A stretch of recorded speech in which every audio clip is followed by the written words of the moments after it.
Terkasih Tuhan, Shalom, salam sejahtera. Mari kita akan membaca firman Tuhan dan merenungkan firman Tuhan. Mari kita berdoa terlebih dahulu.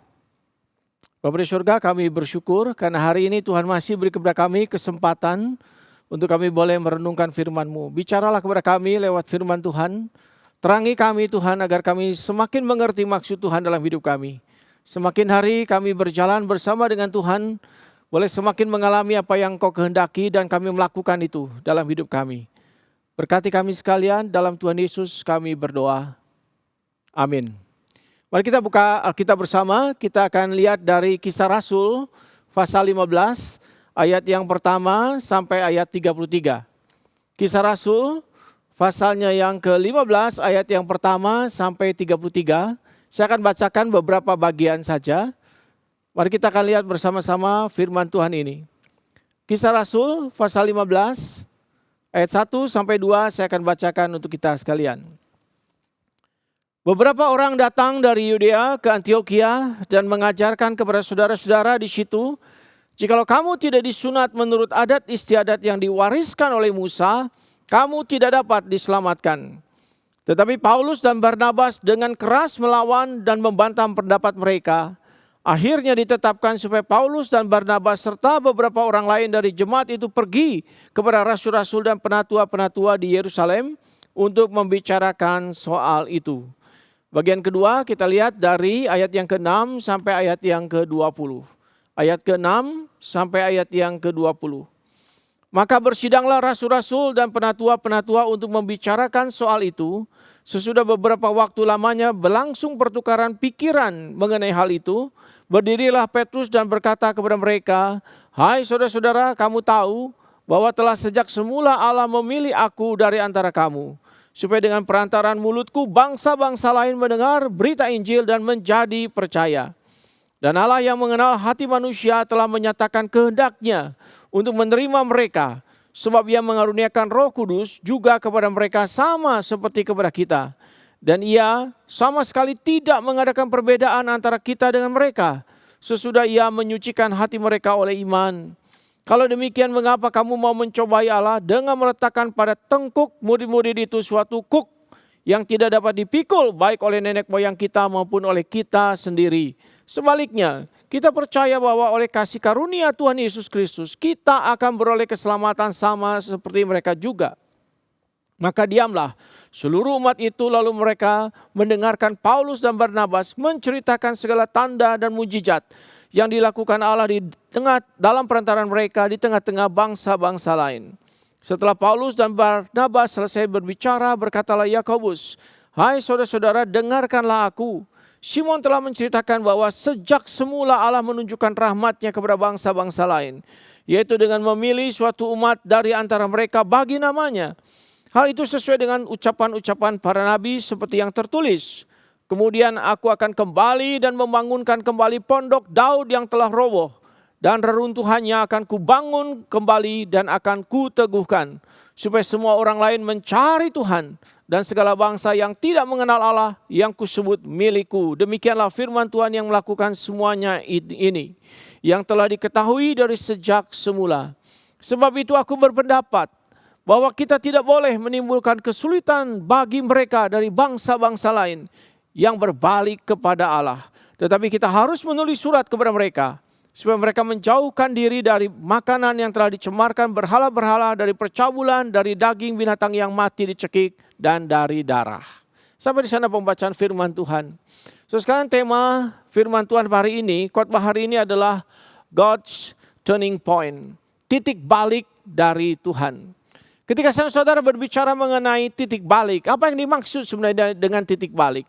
Titik balik adalah suatu peristiwa yang begitu signifikan dalam hidup kita, di mana kita bisa berbalik kepada sesuatu yang benar, sesuatu yang terbaik, sesuatu yang lurus. Itu adalah titik balik, turning point. Dan dalam kehidupan saudara selalu ada titik balik dalam hidup ini. Ada titik balik yang mungkin kelihatannya sepele, tetapi juga ada titik balik yang memang sangat signifikan. Ketika orang bicara soal titik balik, umumnya bicara tentang sesuatu yang sangat besar, sesuatu yang paradigmatik, sesuatu yang mengubah bukan cuma cara pandang, tetapi tindakan-tindakan seterusnya karena cara pandang yang baru itu. Sebuah titik balik itu selalu penting dalam hidup manusia. Kalau saudara membaca di dalam seluruh kisah-kisah orang-orang besar, dalam seluruh perjalanan-perjalanan dari negara-negara yang penting, kita menemukan selalu ada titik balik. Dan dalam keadaan biasanya kita membicarakan titik balik sebagai suatu titik hasil dari sebuah pertentangan. Dan dalam novel atau dalam literatur biasanya kita melihat titik balik itu bicara tentang suatu tensi yang paling tinggi dari suatu narasi. Lalu kemudian di situ ada dispute, ada perdebatan, dan kemudian ada satu solusi yang dilahirkan. Ketika kita membaca cerita-cerita, novel-novel, literatur, kita selalu melihat titik-titik seperti ini yang menjadi perhatian. Tetapi kalau kita baca kisah Rasul, kita menemukan sesuatu yang sebenarnya jauh lebih dari itu. Sebuah titik balik paling penting mungkin di dalam sejarah misi, yaitu bagaimana ada sebuah pertemuan, ada sebuah perubahan, ada sebuah hal yang baru yang dilahirkan di dalam kisah Rasul pasal ke-15 ini. Konteksnya saudara sekalian, kita baca di Alkitab. Latar belakangnya adalah ada berapa latar belakang sebelum mendahului akan titik balik yang besar ini. Misalnya di sana kita tahu bahwa Tuhan Yesus sudah disalibkan, bangkit dan naik ke sorga. Dan Yesus Tuhan naik ke sorga lalu memberikan Roh Kudus kepada murid-muridnya. Dan murid-murid kemudian dipenuhi oleh Roh Kudus. Mereka pergi mengabar Injil ke berbagai tempat. Dan apa hasilnya? Ternyata ada begitu banyak orang-orang yang bukan Yahudi yang percaya kepada Tuhan Yesus. Tentu saja ada banyak juga orang Yahudi. Tetapi ada banyak orang yang bukan Yahudi yang menjadi percaya. Mereka yang dianggap the Gentiles, orang-orang kafir, orang-orang asing yang tidak masuk ke dalam komunitas sebagai keturunan daging daripada bangsa pilihan Allah. Mereka itu ternyata percaya. Dan ada pengalaman-pengalaman yang luar biasa terjadi pada mereka ketika mereka percaya. Ternyata ada manifestasi roh di situ. Di mana ada Roh Kudus hadir di dalam peristiwa di mana orang-orang itu percaya. Ada hal-hal yang terjadi secara luar biasa yang membuat kemudian mereka itu mengambil kesimpulan. Ternyata Tuhan juga sedang bergerak untuk menyelamatkan orang-orang yang bukan Yahudi ini. Nah, sekali kasih Tuhan, ini hal yang baik dan gampang dimengerti oleh kita hari ini. Tetapi pada masa itu, ternyata ada orang-orang Yahudi yang menjadi Kristen, itu tidak bisa menerima kalau sekedar orang-orang ini diselamatkan seperti itu saja. Itu sebabnya mereka menekankan bahwa tidak cukup kalau seorang itu mengaku Tuhan Yesus adalah Tuhan Juru Selamat, lalu diselamatkan. Mereka juga harus menjalankan ketetapan-ketetapan Musa, tradisi-tradisi Taurat, tradisi Yahudi, khususnya adalah mengenai sunat. Jadi mereka mendesak bahwa orang yang percaya non-Yahudi harus disunat. Kalau tidak demikian mereka tidak bisa diselamatkan. Dan Rasul Paulus dan Barnabas mencoba menjelaskan kepada mereka perkara ini. Bahwa sebenarnya tidak diperlukan akan hal itu, tidak diwajibkan hal itu. Tidak menentukan keselamatan akan hal itu. Tetapi rupanya tidak gampang sekalian, terjadi sebuah perdebatan dan mereka akhirnya menganjurkan bahwa perkara ini dibawa ke Yerusalem, kepada rasul-rasul yang terdahulu, kepada para penatua di Yerusalem. Dan singkatnya sekalian, isu ini, persoalan ini dibawa ke Yerusalem. Nah sekalian sampai di Yerusalem kita menemukan itu adalah sidang pertama yang diadakan. Sebuah sidang yang dihadiri oleh para rasul yang membahas sebenarnya apakah seorang non-Yahudi yang percaya kepada Tuhan Yesus harus disunat atau tidak. Harus tunduk kepada hukum-hukum tradisi-tradisi Taurat atau tidak. Nah saudara kasih Tuhan, kalau kita melihat tekanan itu begitu kuat supaya itu dilakukan. Tetapi dalam perdebatan itu kita menemukan para rasul kemudian itu menghasilkan keputusan yang kita sebut sebagai suatu turning point. Suatu titik balik yang sangat menentukan. Kenapa demikian? Saya loncat saja kepada hasilnya. Hasilnya adalah luar biasa sekali. Mereka mengambil keputusan di dalam Roh Kudus sesuai dengan firman Tuhan bahwa orang-orang yang percaya kepada Kristus dari bangsa-bangsa yang bukan Yahudi tidak diwajibkan untuk disunat dan tidak diwajibkan untuk melakukan observasi tuntutan-tuntutan hukum Taurat. Bahwa Injil adalah sesuatu yang penuh, cukup untuk mereka dan tidak perlu ditambahkan kuk perhambaan yang lain. Dan dari situ kita melihat bahwa kemudian anak cucu orang percaya di mana-mana di seluruh dunia boleh percaya kepada Injil keselamatan saja. Anugerah cukup dan tidak ditambah-tambahkan yang lain. Di situ kita lihat bahwa generasi-generasi setelah sidang Yerusalem ini menjadi sebuah generasi yang betul-betul diberikan anugerah bebas. Tidak lagi di dalam perhambaan hukum Taurat dan seluruh adat istiadat yang dulu dikenakan kepada orang-orang Yahudi. Dan ini menjadi sesuatu yang luar biasa karena sejak itu sebenarnya mereka itu bisa mengabarkan Injil kepada orang-orang non-Yahudi dengan sangat leluasa. Sebelumnya itu sudah dilakukan. Tetapi itu tidak bisa dilakukan oleh karena ada dispute, ada pertentangan sebenarnya di kalangan orang-orang percaya zaman itu. Tetapi lewat sidang Yerusalem ini, di Kisah Rasul 15 ini, terjadi suatu hal yang baru. Suatu titik balik, suatu turning point yang akhirnya menghasilkan sikap yang baru.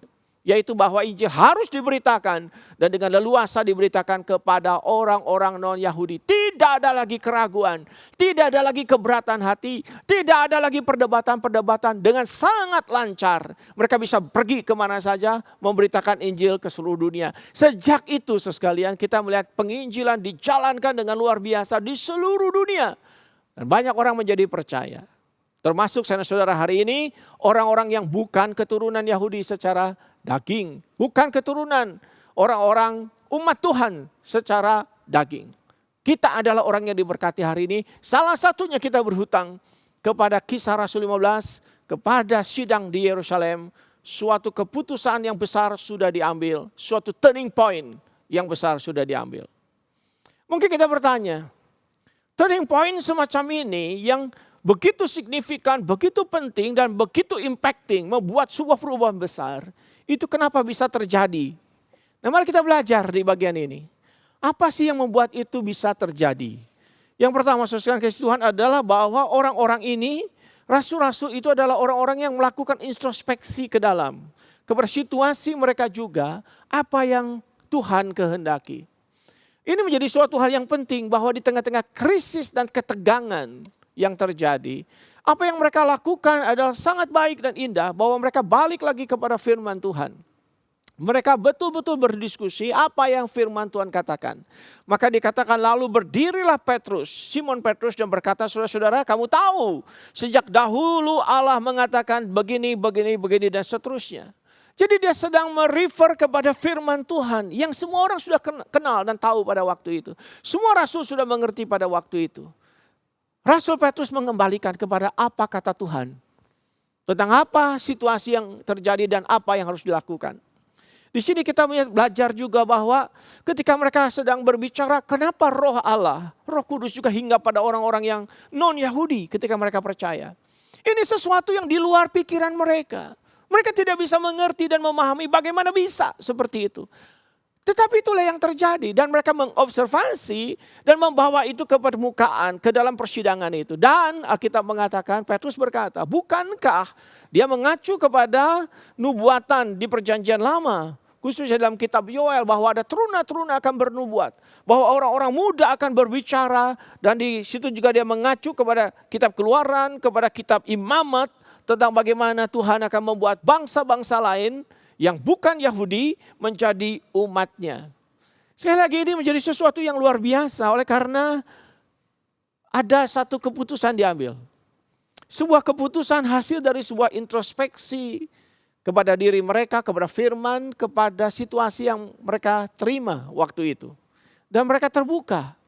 Tetapi tidak cuma sekedar terbuka, mereka menguji itu berdasarkan dengan firman Tuhan. Maka saudara sekalian, hasilnya adalah sebuah keputusan yang sangat meyakinkan mereka apa yang Tuhan inginkan. Itu sebabnya saudara sekalian, mereka sampai berkata begini bahwa keputusan ini menjadi penting dan akhirnya keputusan ini harus disampaikan kepada semua orang. Dan mereka menulis surat supaya surat ini dibawa ke berbagai lokasi di mana ada orang percaya, gereja-gereja yang ada, supaya mereka itu mengertikan mengenai apa yang Tuhan kehendaki. Dan itu menimbulkan suatu sukacita besar saudara sekalian, oleh karena akhirnya sesuatu yang luar biasa terjadi. Bahwa Injil cukup diterima oleh orang-orang percaya dan tidak perlu ditambahkan hal-hal yang lain lagi. Tidak perlu. Dan yang kedua kita melihat mengapa pada akhirnya kita menemukan mereka itu bisa sampai kepada God's turning point. Kepada titik balik yang Tuhan ingin. Yang kedua adalah bahwa mereka itu adalah orang-orang yang terbuka betul-betul terhadap pimpinan Tuhan. Dan saya percaya sebenarnya mereka tidak membuat pertentangan bahwa apa yang secara rasional, secara pikiran, secara pengalaman mereka miliki dan berkenaan dengan apa yang terjadi pada waktu itu. Sekalipun mereka rasul sekalian, mereka tidak berkata begini, karena aku rasul, mari aku yang menentukan. Tidak begitu. Dan di situ ada penatua-penatua juga. Di mana mereka tuh bersehati bersama-sama menjadi orang-orang dan kelompok yang sangat terbuka kepada apa yang Tuhan ingin. Maka itu terjadi suatu titik balik. Sebab kalau itu tidak terjadi keterbukaan itu, apa yang terjadi adalah bagaimana ada desakan kelompok tertentu, ada desakan kelompok yang lain, dan akhirnya yang menang adalah tentu yang punya kekuatan lebih besar untuk mendesak. Tetapi itu tidak terjadi, puji Tuhan. Karena dikatakan oleh Alkitab mereka itu duduk tenang, mereka berbicara, mereka bertukar pikiran. Tetapi lebih dari itu mereka mengizinkan Tuhan Allah, rohnya memimpin setiap mereka untuk mengambil keputusan. So kasih Tuhan betapa luar biasa buat saya akan hal ini. Oleh karena setiap orang bisa saja waktu itu bersuara lantang, memaksakan keinginannya, kehendaknya. Bahkan yang luar biasa kalau kita baca di Kisah Rasul 15 ini, karena Rasul Paulus itu baru saja menjadi percaya dan dia baru saja naik ke permukaan pelayanan bersama dengan Barnabas, tetapi kita melihat bagaimana mereka itu silent saja tuh. Mereka itu tidak memaksakan apa yang mereka pikirkan.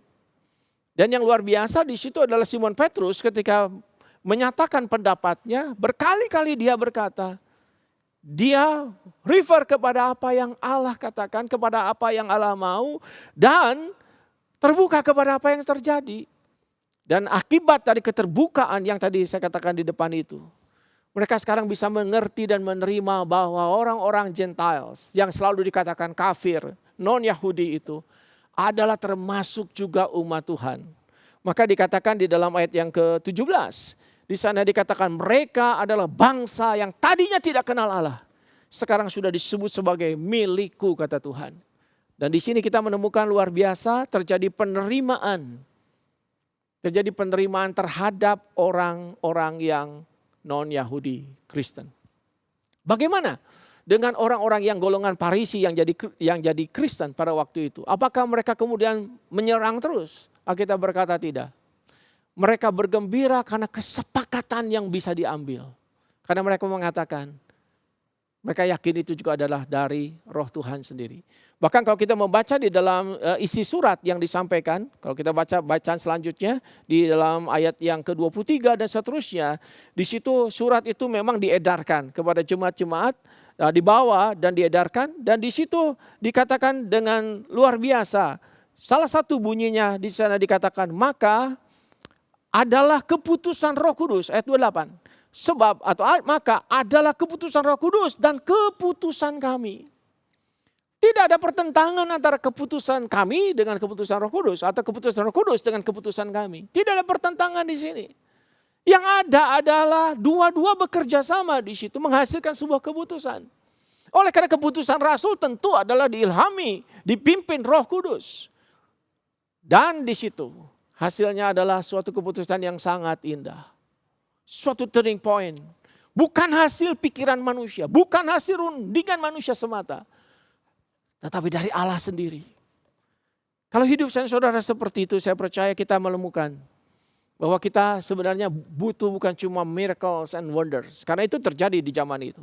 Bukan cuma sekedar itu, kita butuh betul-betul keterbukaan dan betul-betul mengerti pimpinan Tuhan untuk mengambil keputusan apapun dalam hidup saudara. Khususnya juga dalam pelayanan. Dan yang ketiga saudara sekalian, mereka itu menjaga keputusan itu. Jadi keputusan yang mereka sudah ambil di dalam dokumen pertama yang dirilis oleh konsili atau persidangan gereja pertama di Kisah 15 ini. Itu menjadi sebuah dokumen yang penting sekali.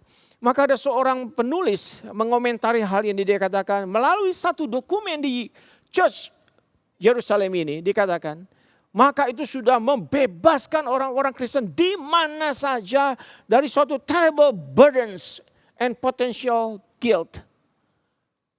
Jadi orang Kristen di mana saja dibebaskan karena kesepakatan, decree, keputusan ini. Jadi itu sesuatu yang sangat luar biasa. Bahwa kuasa dan pertolongan Tuhan Roh Kudus bekerja di dalam diri mereka. Membawa pengaruh positif di dalam pemikiran, di dalam tindakan para rasul. Dan keputusan itu adalah suatu keputusan yang betul-betul luar biasa. Dan mereka berpegang kepada keputusan ini. Di dalam hidup kita ada banyak sekali opsi, pilihan-pilihan. Kadang-kadang setelah kita berdoa, kita ambil keputusan dan kita tahu itu dari Tuhan. Tiba-tiba begitu kita mau melaksanakan kita mundur atau kita ragu. Atau karena by nature kita ini peragu dalam segala hal. So kasih Tuhan, tetapi mereka tidak. Mereka itu hold the way istilahnya. Mereka itu sudah tahu jalannya. Ini loh yang Tuhan mau. Mereka pegang jalan itu. Mereka committed kepada jalan itu. Kepada apa yang mereka sudah doakan. Kepada apa yang mereka sudah rundingkan. Kepada apa yang mereka sudah terbuka dalam pimpinan Roh Kudus. Mereka terbuka kepada kesepakatan. Dan mereka mencoba untuk terus bertanya kepada Tuhan. Saya tidak bisa membayangkan kalau di Kisah Rasul 15 ini. Mereka tidak berani lagi maju. Di pasal 16, 17, 18. Kalau terjadi keraguan di pasal itu. Apa nasib daripada misi? Nasib dari pelayanan Kristen. Nasib dari gereja-gereja. Nasib daripada orang-orang Kristen. Mereka bisa balik lagi kepada kuk perhambaan yang Petrus katakan. Balik lagi kepada kuk perhambaan. Dikuasai oleh pemikiran-pemikiran, praktek-praktek, tradisi adat istiadat Taurat. Penyunatan dan seterusnya. Akibatnya apa? Gereja, pelayanan, misi Tuhan. Akhirnya balik lagi. Tidak bisa bergerak.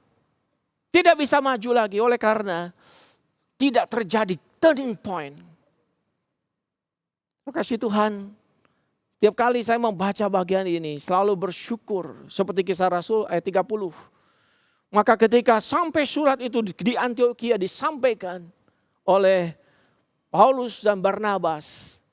Kalimat itu dalam Alkitab terjemahan bahasa Inggris dikatakan they rejoiced over its encouragement, exhorted and strengthened. Mereka itu sangat bersuka cita. Sangat suka cita oleh karena mereka sendiri. Tanpa keputusan itu gak bisa melangkah sebenarnya. Mereka selalu akan mengalami bolak-balik kesulitan demi kesulitan. Karena tidak ada langkah yang bisa dilakukan. Tetapi decree itu keputusan diambil dan diberitakan di mana-mana. Dan sampai kepada orang-orang di Antioquia itu dan mereka sangat suka cita karena mereka dikuatkan. Oke, mari kita maju. Nah kadang saya berpikir apakah bisa salah?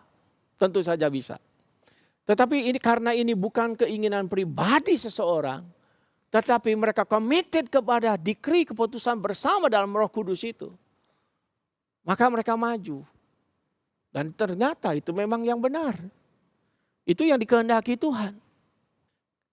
Keempat, kenapa terjadi God's turning point yang besar di Kisah 15? Oleh karena kemudian mereka itu maju dalam semangat Pentakostal. Nah di sini kita lihat sebenarnya siapa yang menggerakkan ini semua. Di balik seluruh kejadian yang ada ini sebenarnya ada Roh Kudus yang bekerja. Dan berkali-kali kita melihat dan disaksikan di dalam Kisah Rasul bagaimana Roh Kudus bekerja. Bekerja dengan sangat bebas. Terhadap para pemimpin, para jemaat, terhadap umat Tuhan hari itu. Melewati keadaan baik, melewati aniaya, melewati situasi yang bergolak bagaimanapun. Roh Allah itu tidak meninggalkan mereka. Dan mereka tidak merasa ditinggalkan Roh Allah. Mereka mencari pertolongan Tuhan. Mereka mencari pimpinan Roh Tuhan. Maka sebenarnya Pentakosta yang baru-baru kita rayakan bukan sekedar suatu hari yang dirayakan. Bukan cuma suatu event tentang Roh Kudus yang turun. Inaugurasi gereja, bukan. Tetapi tentang bagaimana Roh Kudus itu akan mengubah jalan hidup. Khususnya jalan hidup pelayanan, jalan hidup gereja. Karena Roh Tuhan itu bekerja bebas. Dia tidak dihambat, dia tidak dipersulit. Tetapi semua orang terbuka, membuka hati, membiarkan Roh Kudus memimpin mereka dalam semangat Pentakostal ini. Semangat Pentakosta. Roh Kudus sekali lagi dicurahkan, diturunkan untuk orang percaya, khususnya untuk gerejanya. Supaya gereja itu tidak mandek, tidak diam, tidak flat. Tetapi gereja itu bergerak. Bergerak bukan oleh karena orang-orangnya saja hebat. Orang Kristennya luar biasa, bukan saya rasa. Lebih oleh karena Roh Kudus membuat orang-orang biasa itu menjadi sangat hebat. Bukankah itu yang kita lihat di Kisah Rasul? Diaken-diaken yang luar biasa muncul. Para penatua, orang biasa yang jadi rasul. Musuh Tuhan seperti Saulus berubah oleh karena Roh Allah bekerja. Jadi rasul yang hebat. Di situ kita lihat inti dari semuanya ini. Kisah Rasul adalah kisah tentang rasul. Tetapi di balik semua kisah tentang rasul dan orang-orang percaya yang luar biasa adalah kisah the Holy Spirit, Roh Kudus yang bekerja. Maka dikatakan di sini yang terjadi adalah suatu yang besar. Suatu God's turning point yang besar oleh karena Roh Kudus yang bekerja, dan seorang berkomentar begini. Kisah Rasul 15 ini sudah mengubah jalannya gereja. Menjadi sebuah paradigm shift in both thought and belief. Dikatakan bahwa Kisah 15, suatu God's turning point di sini sudah mengubah jalannya gereja secara paradigmatik luar biasa sekali. Dan di sana dikatakan bagaimana orang-orang secara meyakinkan, diyakinkan Tuhan dan diyakinkan juga untuk melangkah. Diyakinkan juga untuk bisa membuat church moving forward. Kita rindu gereja, hidup kita maju. Tapi itu tidak akan pernah terjadi kalau saudara tidak jujur kepada Roh Tuhan. Kalau kita tidak betul-betul membawa diri kita sebagai orang percaya apa yang Tuhan ingin. Kita juga ingin keluarga Kristen kita maju. Tapi itu tidak akan terjadi sepanjang kita tidak betul-betul dengar-dengaran kepada apa yang Roh Tuhan inginkan. Kita ingin hidup Kristen kita maju. Tapi itu tidak akan pernah terjadi. Sepanjang saya dan saudara tidak membiarkan let the Spirit takes control. Mengubah, menguasai seluruh hidup kita. Itu tidak akan pernah terjadi. Dan Kisah Rasul 15 ini membuat saudara teringat dan diingatkan kembali. Roh Tuhan diberikan untuk saudara bukan sekedar menjadi kelengkapan. Tetapi diberikan untuk membuat sebuah perubahan. Untuk membuat sesuatu yang hebat. Untuk membedakan. Untuk menyemangati. Untuk meneruskan. Untuk memperkembangkan. Ketika kita lemah. Ketika kita merasa tidak berdaya. Roh Tuhan yang akan bekerja di tengah-tengah kita. Nah mungkin ada yang bertanya. Ini kan tentang gereja. Ini kan tentang pelayanan. Ini kan tentang misi. Lalu mungkin ada yang bertanya, kalau dengan kaitan dengan saya, apakah God's turning point itu bisa terjadi juga? Bisa nggak terjadi ada titik balik dalam hidup kita? Ada berapa catatan untuk kita, saudara sekalian? Jawabannya adalah iya. Bahwa apa yang terjadi itu menjadi model juga untuk setiap keluarga, setiap orang percaya, setiap pribadi. Yang pertama adalah God's turning point, titik balik dari Tuhan itu Tuhan lakukan yang sama di dalam berbagai aspek kehidupan orang percaya. Roh Kudus juga bekerja dengan caranya. Yang sama, dia mempengaruhi, dia memimpin, dia menyemangati, dia memberikan kuasa. Bukan cuma untuk gereja, bukan cuma untuk misi. Tetapi untuk orang percaya, saya dan saudara. Untuk kehidupan pribadi kita. Ada satu buku ditulis orang bernama James Loder. Tentang transformation. Saya baca berkali-kali buku itu. Sampai hari ini saya itu kagum. Bahwa Roh Kudus akan menggunakan berbagai macam cara untuk membuat moments of transformation. Momen-momen transformasi dalam hidup kita. Pribadi dan keluarga. Tuhan bekerja di dalam segala sesuatu. Utamanya tentu lewat firman-Nya. Menolong saudara mengalami transformasi. Mengalami turning point. Titik-titik perubahan yang dahsyat dalam hidup saudara. Jadi itu berlaku untuk kita. Kedua, apakah Tuhan menghendaki saya mengalami turning point? Tentu saja.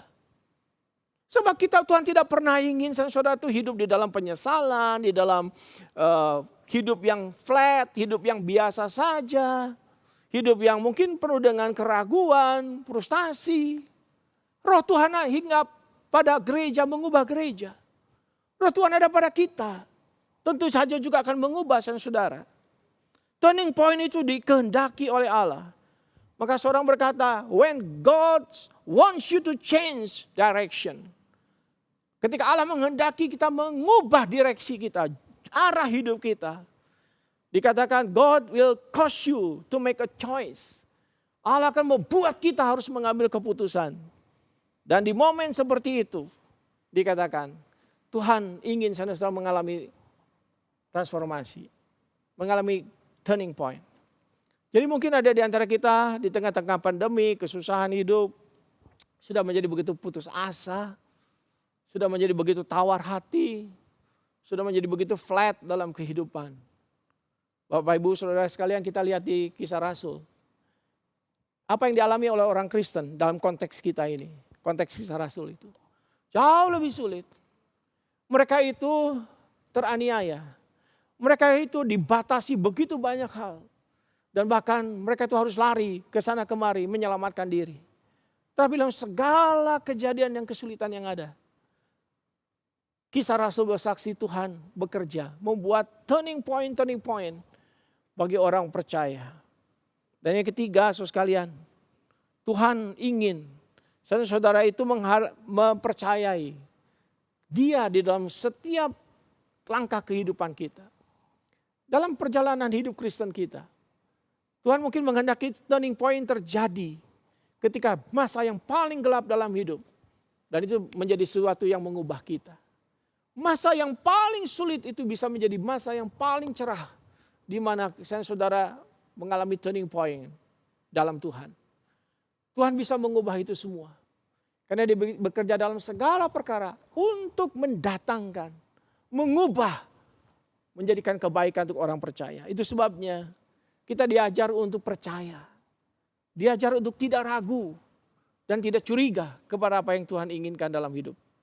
Dia pasti memberi dan ingin memberi yang terbaik untuk saudara. Dan yang terakhir sekali, pada akhirnya semuanya jatuh kepada kita sendiri. Tidak mungkin Tuhan tidak mau memimpin kita dalam rohnya. Tidak mungkin Tuhan tidak menginginkan turning point untuk mengubah kita menjadi jauh lebih baik dari sebelum-sebelumnya. Tidak mungkin. Tetapi itu balik lagi kepada saudara. Kita adalah kita yang harus mengambil bagian tanggung jawab ini. Sekali lagi, orang Kristen pada zaman itu, para rasul zaman itu, para penatua zaman itu, bisa saja tidak lewati Kisah 15. Kalau itu tidak terjadi, Kisah 15, maka gereja akan menjadi gereja pasal 13, pasal 14. Gereja umat Tuhan yang penuh kegelisahan. Tidak pernah betul-betul menjadi gereja Kisah Rasul. Jadi kalau kita bicara soal gereja Kisah Rasul, gereja yang luar biasa itu terjadi. Salah satunya adalah selain Pentakosta, pasal yang kedua, pasal yang ke-15. Pada akhirnya adalah pilihan saudara. Apakah kita mau menyerahkan kehidupan kita di dalam pimpinan Tuhan, dalam pimpinan firman-Nya, dalam pimpinan Roh-Nya, bergumul dalam segala perkara. Apa yang tadi menjadi kesulitan, itu bisa menjadi medan sebenarnya di mana kita bergumul dan belajar lebih banyak lagi. Ada seorang berkata begini, hidup itu memang susah. Hidup itu memang penuh dengan tantangan. Tetapi kapan itu tidak ada. Sepanjang kita hidup, kesusahan, tantangan itu selalu ada. Tetapi ada yang membedakan bagi orang percaya.